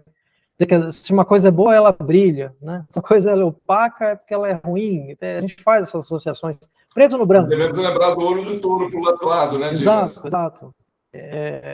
Mas voltando, aí a diferença, me permite usar agora a diferença, é o que vocês, Gildo, estavam debatendo, né, ponderando, o discernimento. Isso, o discernimento. Discernir o real do irreal. Exato. A palavra também que eu queria colocar na tarde de hoje, que ela, assim, ela faz toda a diferença, é o relativo. Porque essa palavra, ela também é muito interessante ser inclusive investigada. O discernimento e a relatividade, ela coloca para a gente vamos botar assim, ela coloca espectros convergentes, porque ela vai unificar uma série de coisas que a gente debate. Então, por exemplo, a verdade, nós temos uma verdade relativa, que é a realidade que ocorreu no mundo, como nossas histórias, o mapa mundi, onde a gente está, o que aconteceu lá, as guerras, né, em detrimento religioso, de posses de terra, isso existe, são as nossas verdades relativas. E existe uma única verdade, ela não existe duas, que é exatamente aquela que Jesus Cristo proclama. Mas a gente vê isso em outras partes, né? Como no Vedanta, por exemplo. Então, ele coloca, conheça a verdade e ela te libertará. Então, para mim, quando a gente coloca a verdade, ela não pode ser misturada com a relativa. A relativa é uma coisa. A verdade, o que a gente está proclamando aqui, é o caminho aonde vai nos levar à luz. Então, nós estamos aqui colocando uma série de empecilhos, como você colocou, as questões da mente, que hoje mesmo eu li no Bhagavad Gita uma coisa muito legal, que eu achei muito bonita. Assim como a sujeira nubla o vidro, assim como a placenta nubla o útero, ou o feto, nós temos uma série de impedimentos de perceber a verdade. Então, eu acho que hoje, nessa tarde, eu achei muito bonito tudo que a gente falou, mas eu colocaria em quase todo o nosso assunto a relatividade e o discernimento. Eu acho que fecha bem legal tudo aquilo que eu quis apontar. Gilda, é mais ou menos naquela direção do que o Ivo estava falando. Ele não dá para dizer se é fato ou se é fake, o fato do rapaz ir para a guerra como sendo bom ou ruim, né? Se é obscuro, se é dito como brilho ou como obscuro, né? Nos termos dos sutras. Ou se o rapaz quebrar as pernas é necessariamente bom ou ruim. Então, nesse sentido, eu concordo contigo, mas a palavra verdade, especialmente na cultura sânscrita, você não pode separar a palavra verdade da palavra ser. Senão a gente Não é a fica... mesma coisa. É derivada, né? Porque a verdade é a forma como você vê o que é. Então, sat é a verdade, é o ser. Sat é o ser, aquilo que existe. Satchidananda. Sat é ser, é a palavra, é o verbo ser, no sânscrito. Satyam é verdade. Então, não cabe muito dentro da discussão da cultura sânscrita esse tipo de discurso, por exemplo, em torno do que é verdade, o que é verdade deixa de ser verdade, ou devemos nos preocupar com a verdade. Muito na literatura cristã, a gente vive muito dentro de uma discussão, de um debate interminável, porque a gente separou o bem da verdade. A gente abriu mão dessa associação, né, essas duas coisas como indissociáveis. A verdade é o bem e a mentira é o mal. Então, não dá para separar essas duas coisas. E em algum momento alguém tentou fazer essa separação na cultura ocidental. Até porque eu não acredito muito em bem e mal, né? Então, porque, na verdade, a gente exatamente né? A gente isso sai um pouco da dualidade. É isso que a gente está tratando dentro da cultura sânscrita. Essa dualidade ela não existe. Mas, por exemplo, né? Por que a gente fala em virtuoso e desvirtuoso? Né? Como a gente está usando aqui punyam e apunyam. Existe uma lógica para a gente falar em punyam e apunyam, virtuoso e desvirtuoso, se existe um sat e uma ideia de não verdade, de asatyam, né? Satyam e asatyam. Por que o desvirtuoso se aproxima do asatyam? Como é que a gente chega nessa questão? Por que a gente diz que uma coisa é virtuosa? Né? O que faz de uma coisa ser virtuosa na vida de um indivíduo? É porque ela dá... A pergunta que você nos faz? É uma tenta pergunta responder. que você está fazendo? Vamos ver se vocês dão conta de... Pelos frutos você conhece a árvore. Pois a forma da Upanishad de falar... Você quer tentar responder, Gil? Quer tentar responder, Luciana? Nina?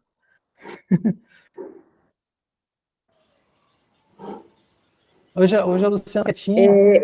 Assim, a palavra virtude é porque você me pegou assim meio de calça Isso, curta. vamos lá. Estou aqui...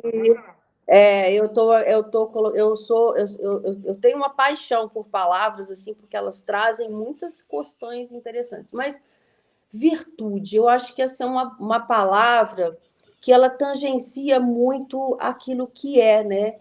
Porque é virtuoso tudo que você vê. Tem uma virtude, um negócio maravilhoso. Ela também embute até aquilo que a gente chama de mal, de ruim, né? Então, acho que a palavra virtuosa, ela tenta apontar para o ser. Não a palavra virtuosa, eu vejo assim. A ação virtuosa. Vamos ser mais provocativos. Ação virtuosa. Ação Isso. virtuosa. Porque é fácil falar de virtude, difícil é fazer.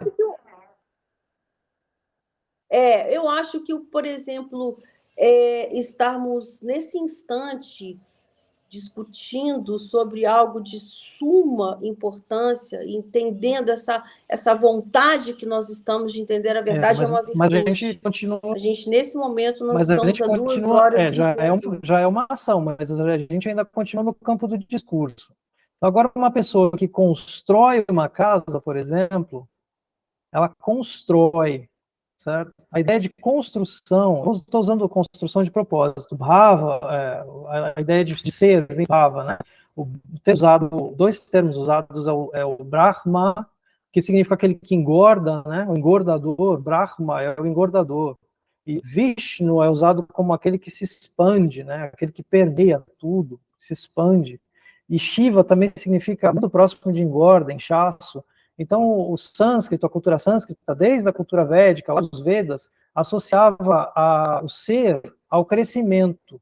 Então, aquilo que é virtuoso é aquilo que faz crescer, é aquilo que faz prosperar, aquilo que faz progredir. Então, se o corpo, por exemplo, a gente come uma comida boa, essa comida vira parte da gente, a gente cresce. De criança, a gente vira adulto. Agora, se você come veneno, aquilo te mata. né? Então, o virtuoso é aquilo que é construtivo de ideias, construtivo de coisas. Então, se é para falar do Satyam, o pensamento indiano é um pouco cru nesse sentido, duro. Vamos falar daquilo que é construtivo. Se você percebe que uma coisa na sociedade é destrutiva, aquela coisa é desvirtuosa. Se aquela coisa é construtiva, então aí ela é virtuosa. Então, a ação virtuosa, ela produz construção, ela não produz destruição. Pelo menos nesse sentido mais, assim, cru da ideia, né? Que a gente tem que simplificar para falar das coisas. Por isso a gente pode associar Sat com Punyam, porque tem um conceito aqui no meio que é o conceito de Brahma, é a ideia daquilo que se expande, daquilo que se constrói. Essa é a ideia. Aquilo que no pensamento velho eram vacas ficando gordinhas, elas capiam, engordavam, ficavam bonitas, né? São todas gordas produziam muito leite. Então elas faziam a sociedade prosperar porque elas tinham comido bastante. A pessoa enriquecia com o dinheiro da venda do leite, do iogurte e tal. Então se associa muito a essa ideia de engorda, que a palavra Brahma significa isso, aquele que faz engordar, que traz a engorda. E juntando aí com uma coisa que o Ives falou, né?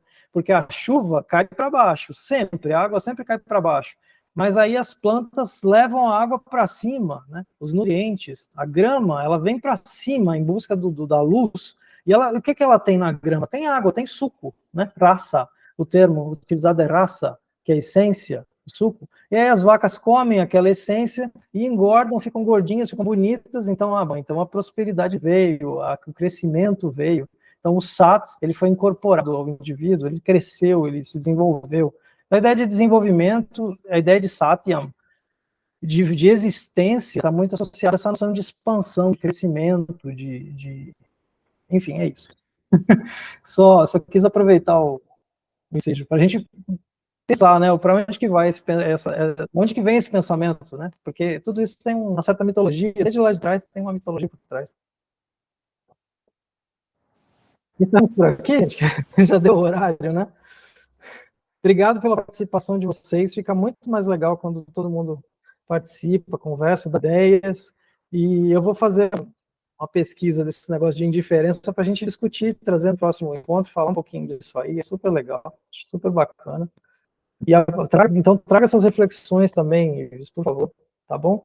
Vamos encerrando já, gente? Vocês querem? Vamos lá? Então, muito obrigado a todos. Fiquem bem. Vou encerrar a gravação. Gratidão. Da minha parte também, muito obrigado. Então, iniciar e encerrar.